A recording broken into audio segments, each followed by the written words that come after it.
And welcome back, everybody, to the Podcaster Nation. That's right. I said welcome back because I know you just were listening to our stuff and you loved it so much that you came back for more. You're brilliant. That was a fantastic decision because we have a lot more for you. Why do we have so much more for you? Because this is the podcast. It's about podcasters, it's for podcasters, and it's done by podcasters.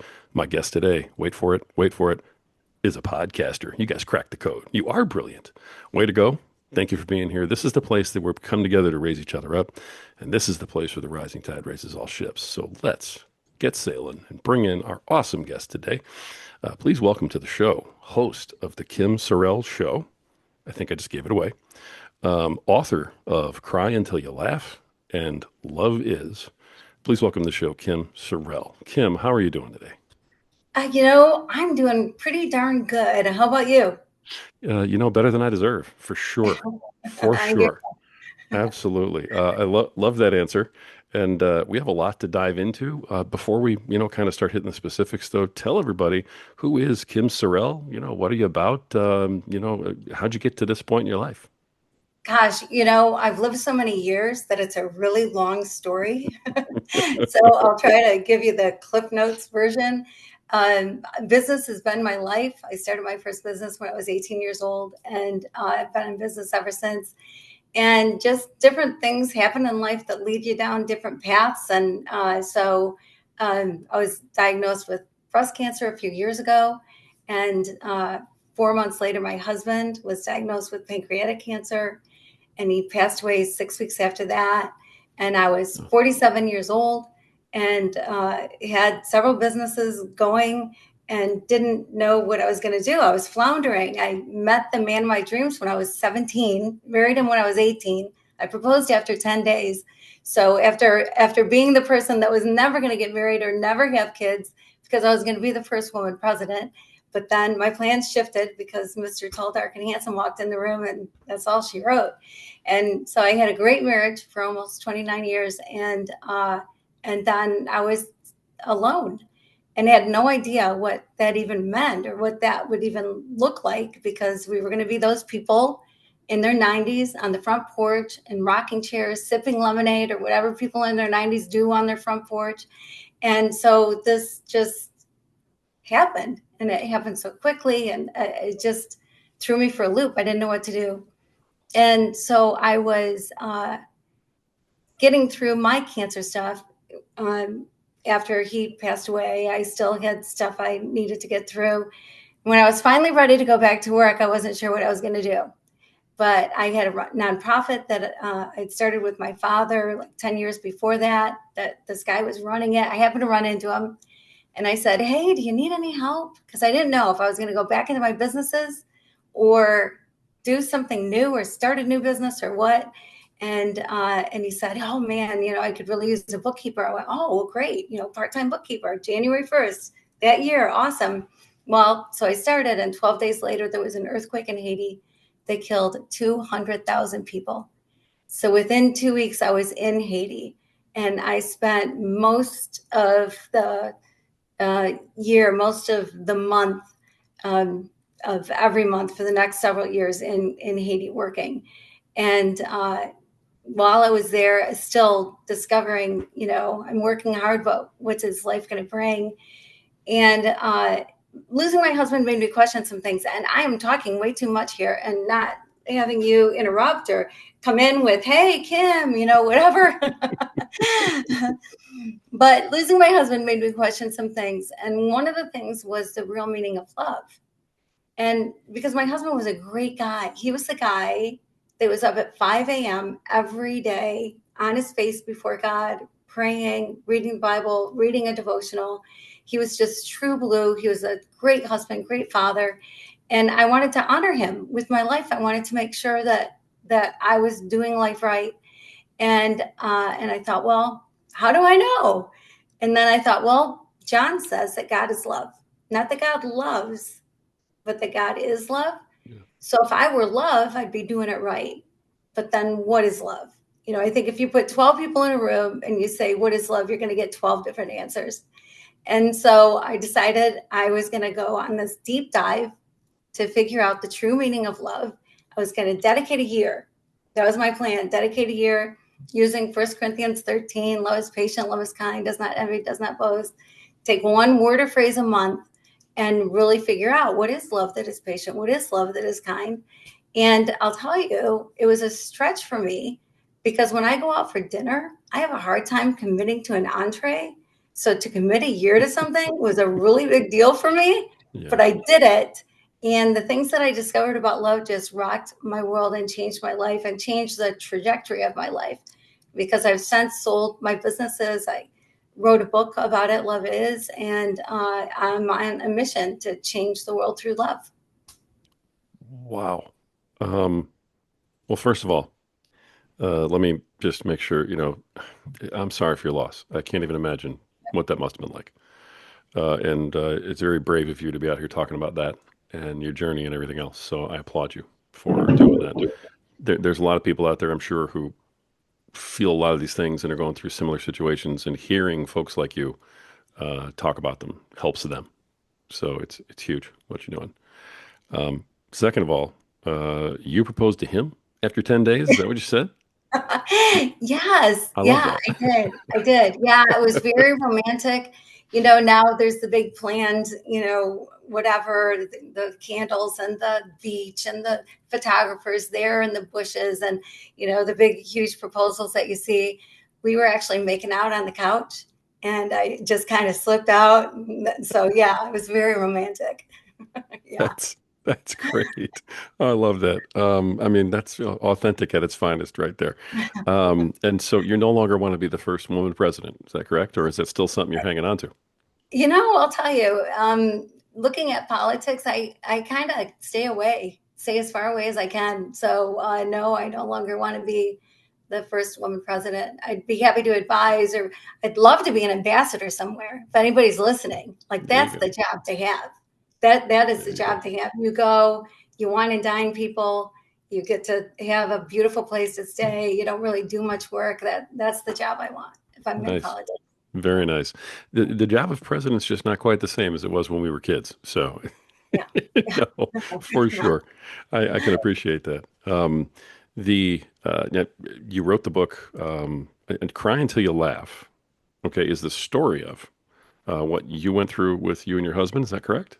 It is. I started writing when I was first diagnosed Hmm. because I went kicking and screaming to a mammogram because I thought there's none in my family and this is just a way for the medical community to make more money. That's what I was thinking. Yeah. But my doctor convinced me, and the mammogram leads to a ultrasound, leads to a biopsy, leads to a diagnosis, and so I never thought. I didn't even ever think about it. It wasn't even in my thoughts that someday I might have cancer, I might have breast cancer. So the next day after I was diagnosed, I went to the bookstore and everything was either very medical or very depressing. And I thought, I want to know what it feels like. I want to know, are there choices I have to make? I want to know, what to do. I want to know what to do. And so I started writing, really kind of as a way to keep up my family and friends. Hey, I'm going to the doctor tomorrow. But the writings were so much more than that, that before I knew it, 5,000 people were reading my emails that I was sending out. And so I was still writing when my husband was diagnosed and then through losing him. So I wrote for a little over a year. And that is the book, Cry Until You Laugh. Wow. Did you publish that with a company or self-publish that? How'd that work? That one I self published and then it was picked up by a publisher. Was it? Congratulations. That's fantastic. I'm sorry that you had to go through all that with the story. How are you now, if you don't mind me asking? Great. I'm Yeah. doing great. Yeah. Everything's in remission, and I mean, you look Yeah. incredibly healthy. So, Oh, well, thanks for that. yeah, Yeah, yeah. No, nope, I'm doing great. One really cool thing that came out of all of that, because, we were diagnosed 4 months apart, and my husband, obviously much more severe pancreatic cancer, is like the worst. You just don't ever want to hear those words. And then 6 weeks wasn't that long to live with it. But but it was also a blessing that it was only 6 weeks. I mean, God, it was an answer to prayer for us because my husband didn't suffer. And that's what we prayed, heal him now or heal him, the ultimate heaven, but don't let him suffer. And our prayer was definitely answered. yeah, And so um, Yeah, I don't know where I was going with that all of a It's sudden. oh, I asked you about your health and how you were doing Oh yeah, today and stuff. okay, So yeah, no, yeah. So I'm healthy. I'm good. Yeah, yeah. I'm Everything's so really good. glad. Yes, yeah. It's yeah. It Excellent. was weird to get diagnosed for sure, but now I can talk to people who are going through it and let them know. Yeah, there's some choices. Like, for instance, I do you remove one or two? I mean, this is getting a little personal, but that was a Sure. choice I had to make. And I was sitting around the table with my family for dinner, and I'm like, I don't know what to do. I mean, what are you supposed to? No, but there's not a book for that. Like, what am I supposed to do? And do I get one? Do I get two? And one of my sons, said, "Mom, would you get new siding on just half the house?" And I went, "Oh, good points." Wow. Wow. Oh my goodness.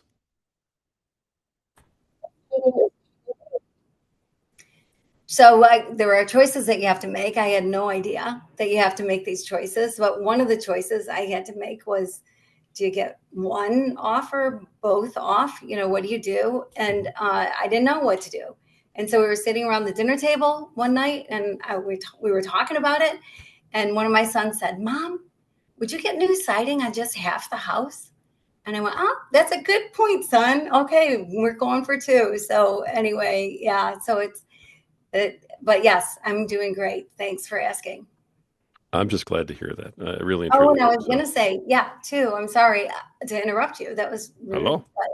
Um, one really good thing that came out of all of it with my diagnosis and my husband's diagnosis, right? You know, so close together, is I had a son who is just started his undergrad, and he changed what he was going to do, and he ended up, he's got a PhD. He's a cancer researcher.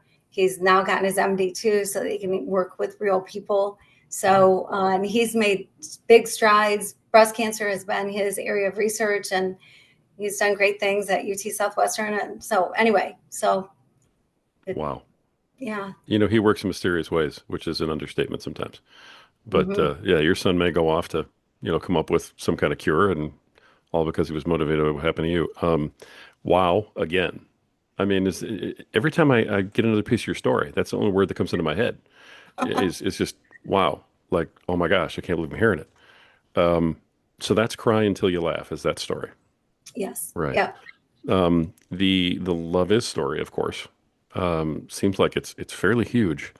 Is that fueled by faith? Is that fueled by emotional love? What can you tell us about that without giving away the book? Because hey, we don't want to give away the secret sauce. We want people to buy the book, right? So Yeah, yeah, yeah, yeah. But I'm happy to share as sure. much of it as you want. Yeah. So, like I said, I took First Corinthians 13. You know, this 2,000-year-old poem, right? Love is patient, love is kind. Hmm. Does that, I mean, and determined to do one a month. And I was in Haiti the majority of the time that I was working on it.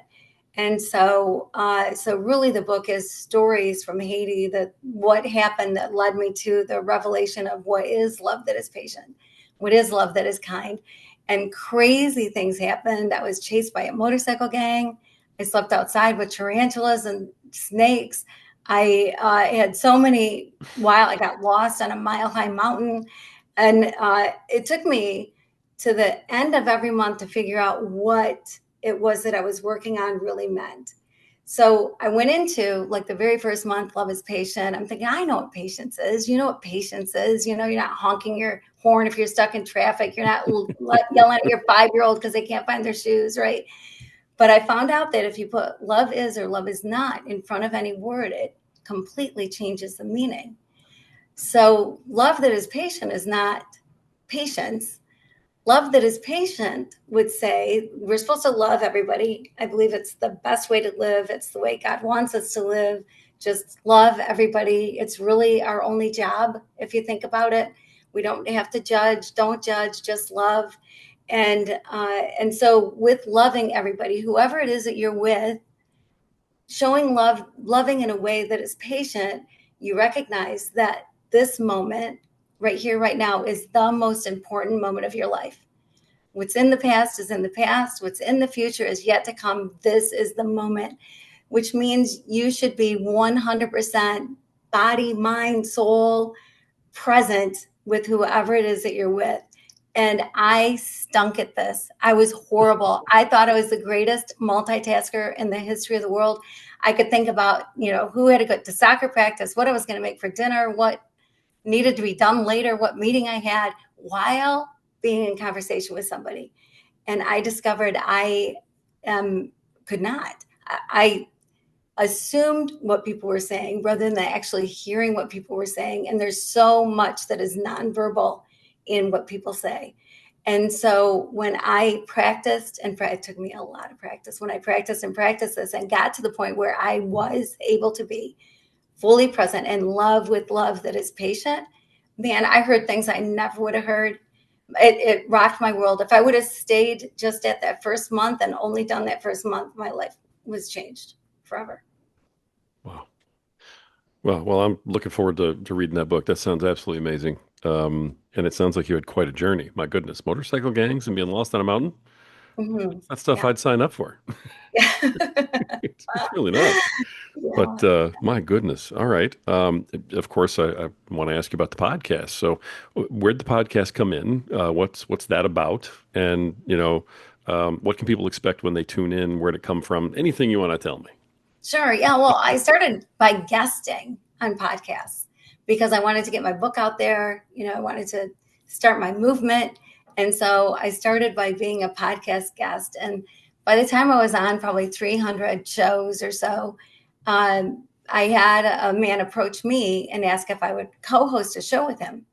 And so I said, sure. So I did this celebrity interview show with this guy, and then branched out on my own. And so I've had my own podcast now for a while. I do a lot of podcasting. I love it. It's I do still interview celebrities, but I interview other people as well. I'm all about story, and I'm all about adversity. What have you gone through that you've gotten through, so other people can know they can get through it too, right? To give hope and inspiration. So that's what my show's about, and it's fun. I love that. So, about how many episodes do you have at this point? Well, I have a TV show as well. So Mhm. between the two, I have about 350 episodes. Nice. Nice. Yeah. Definitely established. Tell me about the TV show. Yeah. Well, I was approached by a network, and at first I thought it was a scam, or a Yeah. joke of some sort, because who am I that they're approaching me, asking me to do a talk show? But on their network, they didn't have any Christian anything. And they realized they were missing a large market, and they wanted a Christian talk show. And they scoped out the country and narrowed it down to 5 people, and I was their first pick. And so I started doing it, and love that too. That's been fun. And it's basically the same as my podcast. It's very similar. So it's just on whatever, Apple TV and Roku or wherever it is, instead of just YouTube and Spotify and on wherever it is. Nice. Nice. Nice. I think I probably would have thought the same thing if someone would just out of the blue said, "Hey, do you want to come apply for a TV show?" I'd be like, "Yeah, okay." Did my Uncle Vinny send you over here? Come on, tell me what's going on. But so I don't blame you Right. for the skepticism at all. But so I noticed that about your podcast. It was just in terms of who you have on and that type of thing. So it's anybody who has that type of a story. It's really the theme is kind of how you determine what you're going to do, which direction you go, and who comes on, right? Mhm. Yes. Yeah. Yeah, for Okay. sure. Yeah. And is there any particular like it has to be this sort of overcoming story, or do you try and keep it within themes necessarily? No, not necessarily. I love people. And so I love to hear people's stories. And so, no, because there's all kinds of adversity, all kinds of things that people go through and overcome. And so and people are doing things. People do such great things, such amazing things. And I don't only have Christians on my show, I have other people too. Anybody's kind of welcome. I tend to talk a little Jesus, so it just comes out naturally. But as far as I'm concerned, I really believe that we should let people be who they believe they're created to be, and without any judgment. And so, just as I want the same, I want to be able to be who I believe I'm created to be. And so, religion, politics, none of it matters to me, because people are people all over the world. That's wonderful. That's absolutely wonderful. In terms of your show, now you've got, I mean, it's a kind of a big setup. The podcast and the TV show then are related. In terms of how you run them, how you promote them, that sort of thing.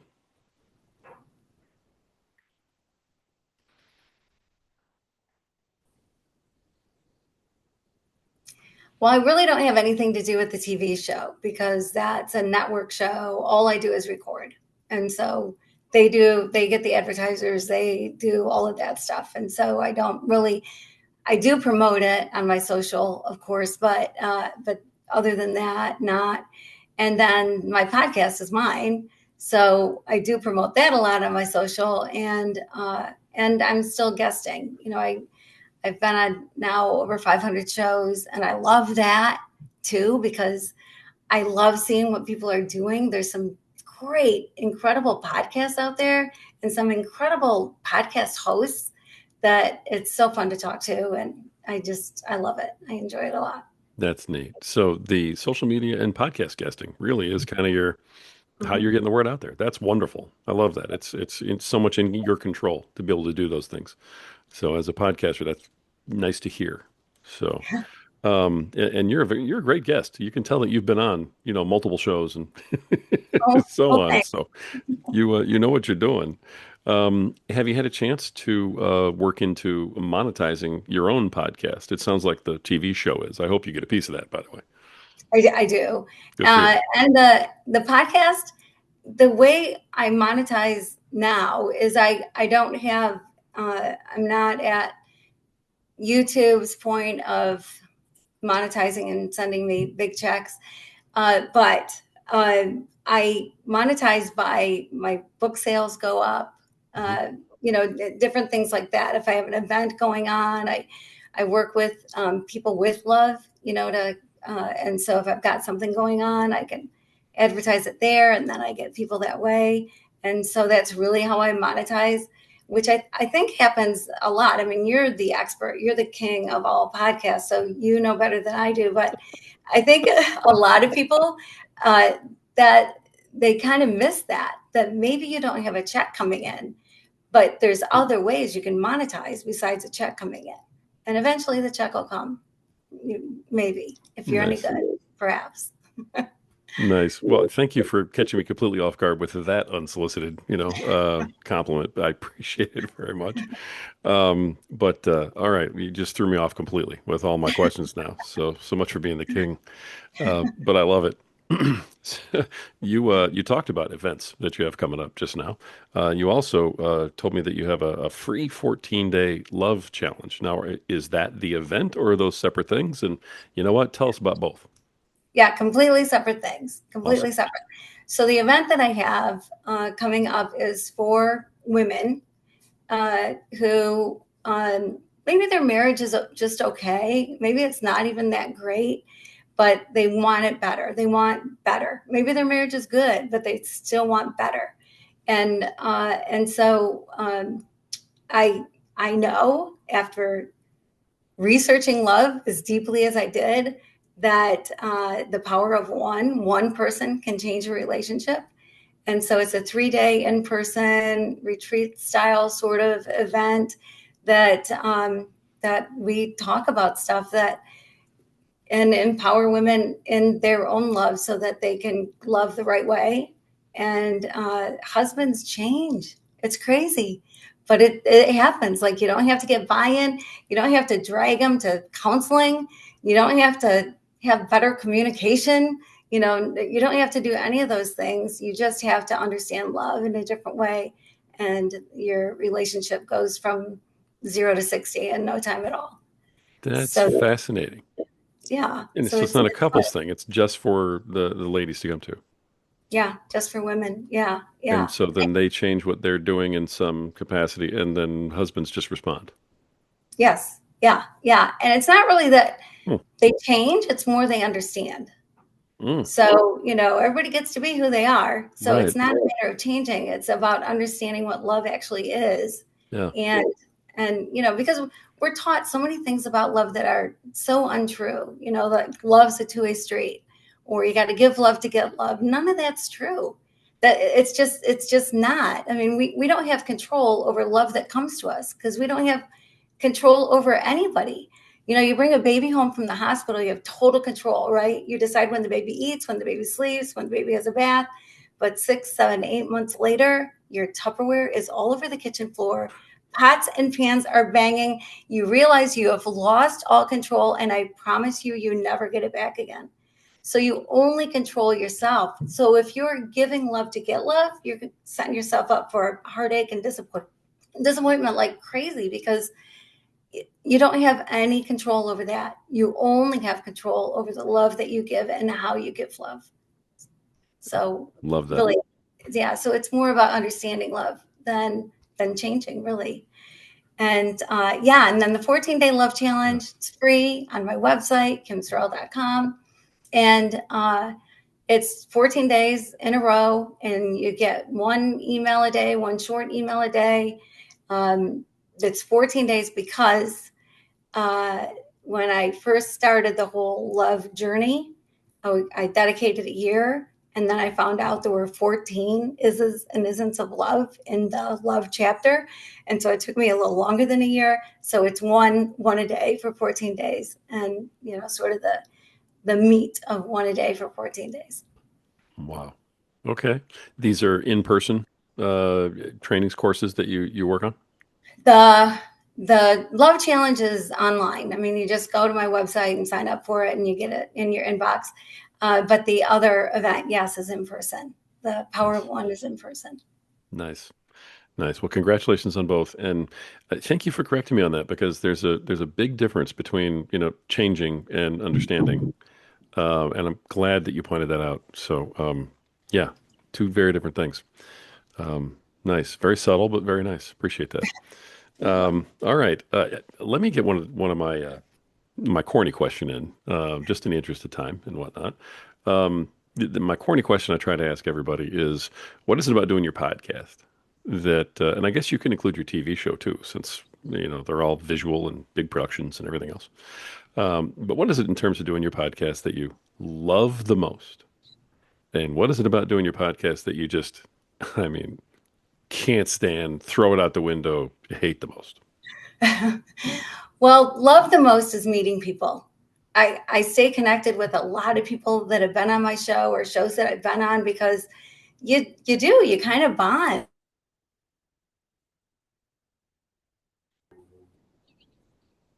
Yeah, recording, good idea. So when you're on somebody's podcast, I have such great respect for that, because I know the time and the effort that it takes. So I want to show up right, right? Like I want to be the best guest that I can possibly be. And for the host, and give the host what they want, what their audience would like. And so I love that. I love being on people's shows. I'm grateful to be on people's shows, and you do kind of bond because you have this conversation and you learn about each other, and you kind of bond. So staying connected is sort of a natural thing, and I love that. The thing that I don't like is something I had to learn, and that is it can be a little too easy for me to burn out. Like I was recording 4 days a week and two or three a day, either guesting or hosting. And I don't know if it's my age, but I can only do so many. I can only do so many and do them well. And so I dropped down to 3 days a week, and but still three a day. And that was still a little too much. So I do three a day sometimes, but most of the time in those days, I do two a day. And so finding the balance so that you're always showing up right. I mean, I never want to be half there, or just not be as strong or as good as I should be for the host or for my guest. That's incredibly considerate of you as a guest also. I mean, I already said you were a great guest, so, clearly you get it. Yeah. And as a fellow host, obviously you get it. So the but I understand exactly what you mean about the burning out part. I do, I don't know, maybe 10 appointments a day between interviews and coaching calls. And I know what you mean because sometimes you get to like number seven and you're going, oh, I got to get my energy back up somehow. So, yeah, plus you're doing everything else. You're on a Right. TV show. You got books out there. You have some semblance of a life, right? Something sort of, it looks like a life sometimes. Yes. Right. So I love that answer. I really do. I don't think, it's funny because I don't think people talk about burnout enough in terms of, doing that because you kind of have a responsibility when you're on either side of the mic to come here with everything you got, and Mhm. really, really do your best, type of thing. I love that you're saying that to folks about guesting. I assume you feel the same way about hosting. Yes. Oh my gosh, 100%. Yeah. Yeah, absolutely. Sometimes you get guests that have never heard your work before. And that's okay. I mean, people have busy lives, but I really, if you're going to be on somebody's show, man, recognize the time, the effort, the money, everything that it takes to do it, and do your homework. Do your homework. Like, for instance, I know that you coached volleyball. I used to coach volleyball. For 18 years, I coached volleyball. You used to coach volleyball. You got 3 kids. You got a wife you adore. So you're an empty nester. I mean, do your homework. Find out about people so that you know who you're talking to and you can relate in a different way. You have a different kind of conversation. I love that. That's fantastic. Thank you very much. And that happens all the time. People come on podcasts all the time and they have no idea who they're talking to or what they're talking about. So, I mean, you're given a sort of a master class on how to be a guest right now. This is pretty good. So, so we're both gonna have to use this, in our marketing later on, There you go. for Yeah. sure, on how to do it. Yeah. But Maybe we can do something together and it can be a masterclass. Yeah. oh, There you hey, go. anytime you just let me know, I'll be there. I mean, you're a All right. celebrity. I mean, TV shows and a whole bit. My goodness. So I love it. I absolutely, and thank you for answering the question the way that you did.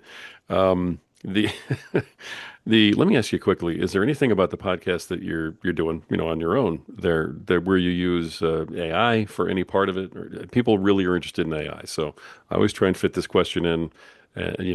What do you use it for? If you use it, what you're feeling about it? Anything you want to throw in there about AI? Yeah, I love AI. I know that some people are afraid of AI. I say embrace it, learn it, don't fear it. Like if there's a Rosie like on the Jetsons that can clean my house, I am so all about that. Like there are really good things that are going to be coming out with AI and and your job might shift and change, but you'll still have a job. You'll still eat every day. Things will be okay. So learn it. Don't get behind the eight ball. Figure out AI. I love chat. I use chat often. Just I don't know. It's a good way. It's like another Google in some respects. It's if I want to clean up something that I've written, I might throw it in there and get suggestions and whatever, and get feedback. Chat will give you feedback, and so I'm all about AI. I don't use AI for podcasting. I have a team. I've got an office manager. I've got a staff who takes care of everything, which is another way you can get burned out is if you're doing everything by yourself, the thumbnails and all the stuff, the clipping it and all the things involved. That's a really easy way to burn out as well. I think that's why a lot of people stop. But I have a whole back office and they take care of everything. So really, they might use AI. I don't know. They do whatever they do, and I do whatever I do, and it all works out. I love that. At what point in your podcasting journey did you bring a team in to help you do it? When I wanted to quit, that's when I brought in Uh, a team. wow. And I started looking around and saying, what can I do? And asking other podcasters, what do you do? How do you do it? How do you keep your head above water? Because it can be hours, right? Of editing and of intros and all the stuff that needs to be done with a podcast. And so I asked around, I found somebody that is been fantastic, and he hires really great people. So uh, everybody that works on the staff is just fantastic. So it was when I was ready to throw in the towel, and so it was. I was probably I was a couple years into it before before I hired somebody, before I hired a back office, but changed my life, big life changer. And it allows you to do more. It allows you to do more because it frees up so much of your time that then you have that time to do something else. Nice. Great answer. When did you bring in the team? When I wanted to quit. Absolutely perfect answer right there. All right. You really are an amazing guest. I appreciate you being on. Let me, as we kind of wrap things up, in the interest of time and whatnot, and I mean, you have a world to save out there, I'm sure. So we've got to get you, onto your next activity. But with everything you've accomplished, this is, I mean, you can go anywhere you want with this. But uh, what is your best piece of advice for podcasters out there who are not quite where you are in their journey yet? Yeah, I would say don't give up. Don't give up. It can be so easy to throw in the towel and say, I've done it. Well, the answer is you've done it. You've already done it. And if you're burning out in some way, figure out how to change that thing so you don't have to burn out. And you talked about AI. Man, there are so many tools out there now that'll do your editing for you and get clips for you and all the things that you need that you discover what that is like. There are platforms that will put it out on every platform for you. So you're not going into every platform to get it there. There are so many tools that you can use, and don't give up. You got this nudge, you got this tap on your shoulder for some reason, and decided to start your podcast because you believe there's value in it. You believe it's something that maybe nobody else is doing. It's something that the world needs, and it's your stage. It's your speaking gig. So don't give up. Figure out how to balance things, figure out how to not burn out, but stick with it. Just keep going. Great advice. Absolutely great advice. Thank you so much, folks. Host of the Kim Sorrell Show, author of Cry Until You Laugh and Love Is, and also the founder of the 14-day Love Challenge. You got to go check that out. And hit her website. Kim, how can everybody reach you? It'll obviously be in the show notes, but hey, maybe somebody wants to reach you right now. Give us all your contact info. Yeah, so I am literally the only Kim Sorrell spelled my way in the entire world because my last name has way too many letters. It has two R's, two E's, two L's, Sorrelle. So I'm very easy to find. I'm, of course, on the socials and whatever, but my website is kimsorrell.com, and you can go there and get to whatever you want from there. Everything's housed right there. Central Yeah. unit. Perfect. Beautiful. Kim, you've been amazing. You're a fantastic guest. You've been educational and inspiring for everybody listening. Thank you so much for coming on the show and sharing the way you did. Oh my word, you're very kind. Thank you for your kind words, and I do appreciate you. And your podcast is so valuable. That's another piece of advice I'd give. If you're a podcaster, listen to the podcast. Listen to this podcast. Put it on the top of your list of all podcasts you listen to because it will help you a ton. So I appreciate you so much. Thank you so much. Thank you, Kim. Folks, that's been another absolutely incredible episode of The Podcaster Nation. The reason we get such incredible podcasters on here is because this is the podcast that is about podcasters. It's for podcasters and it's done by podcasters. I think we showed it yet again today, folks. This is the place where the rising tide truly raises all ships. So keep sailing.